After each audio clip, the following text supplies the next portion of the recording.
سرور کائنات صلی اللہ تعالی علیہ وسلم نے بڑا شاندار فرمان فرمایا. آقا فرماتے ہیں کہ اگر کوئی بچہ اپنے والدین کو محبت کی نگاہ سے دیکھے، اللہ تعالیٰ اسے حج مبرور کا ثواب عطا فرماتا ہے، مقبول حج کا ثواب عطا فرماتا ہے. ایک صحابی رسول نے عرض کی، حضور وَإِن نَذَرَ كُلَّ يَوْمٍ 100 مرة، حضور اگر کوئی 100 بار دن میں دیکھ لے، ماں باپ تو گھر میں ہی ہوتے ہیں نا.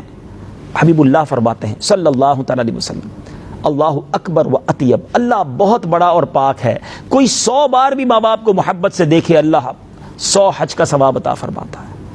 سوچئے ناظرین، ذرا محبت سے دیکھو تو حج کا ثواب ہے. خدمت کا تو عالم کیا ہوگا، دعائیں لینے کا عالم کیا ہوگا، مگر یہ ذہن بھی تو بنے نا کہ ہمیں خدمت کرنی ہے، ہم نے دعائیں لینی ہے، یہ ہماری جنت ہے. جی ہاں، احادیث کا مضمون ہے ماں باپ ہی تمہاری جنت ہیں اور ماں باپ ہی تمہاری دوزخ ہیں. یہ راضی ہیں تو رب راضی ہے.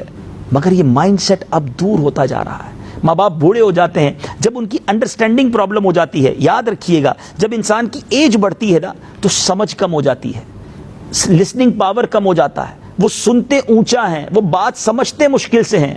اور یہی باتیں آج کل کے نوجوانوں کو تکلیف دے رہی ہوتی ہے کہ امی تمہیں تو سمجھ ہی نہیں آتی، ابو آپ کو کتنی بار بتاؤں کہ یہ بات میں نے کہی تھی، آپ بار بار ایک ہی سوال کرتے ہیں. کیا یہ انداز ہوتا ہے ماں باپ سے بات کرنے کا؟ کیا یہ طریقہ ہے ماں باپ سے گفتگو کرنے کا؟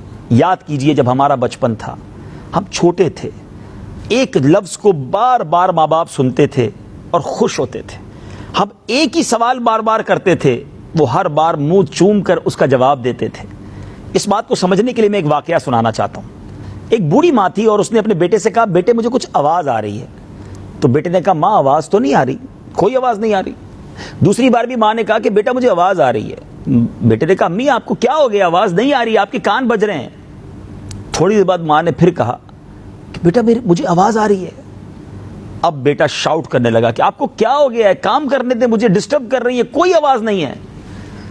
اب ماں مسکرائی اور کہا، بیٹا وہ سامنے جو صندوق ہے نا ذرا وہ کھولنا. بیٹا کھڑا ہوا صندوق کھولا، کہا اس میں جو کتاب پڑی ہے وہ لے کر آؤ. بیٹا وہ کتاب لے کر آیا اور ماں نے وہ پرانی سی کتاب کھول کر بتایا کہ بیٹا یہ دیکھو تصویر بنی ہوئی ہے، اس تصویر پر تم نے مجھ سے ایک ہی دن میں 70 بار سوال کیا تھا کہ امی یہ کیا ہے، اور ہر بار میں تمہیں بتاتی کہ بیٹا یہ ہے، اور جب بھی تم سوال کرتے میں تمہارا گال چومتی. مجھے بڑا اچھا لگتا تھا کہ ایک ہی بات تم نے 70 بار ریپیٹ کی، میں نے 70 بار تمہیں جواب دیا، مجھے غصہ نہ آیا. بیٹا آج میں نے 3 بار ایک بات کہہ دی تو تمہیں برا لگ گیا. اب بیٹے کی آنکھوں میں آنسو آ گئے. ہم کیوں بھول جاتے ہیں اپنا بچپن، جنہوں نے ہاتھوں سے کھانا کھلایا، جنہوں نے ہمیں لباس پہننا سکھایا، والد نے انگلی پکڑ کر چلنا سکھایا.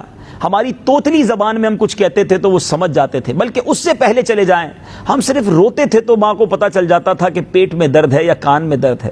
اور آج ہم امی ابو کو کہتے ہیں آپ کو سمجھ نہیں ہے، آپ کو پتہ نہیں ہے. ارے ان کو وہ سب کچھ پتہ ہے جو ہمیں بالکل نہیں پتہ.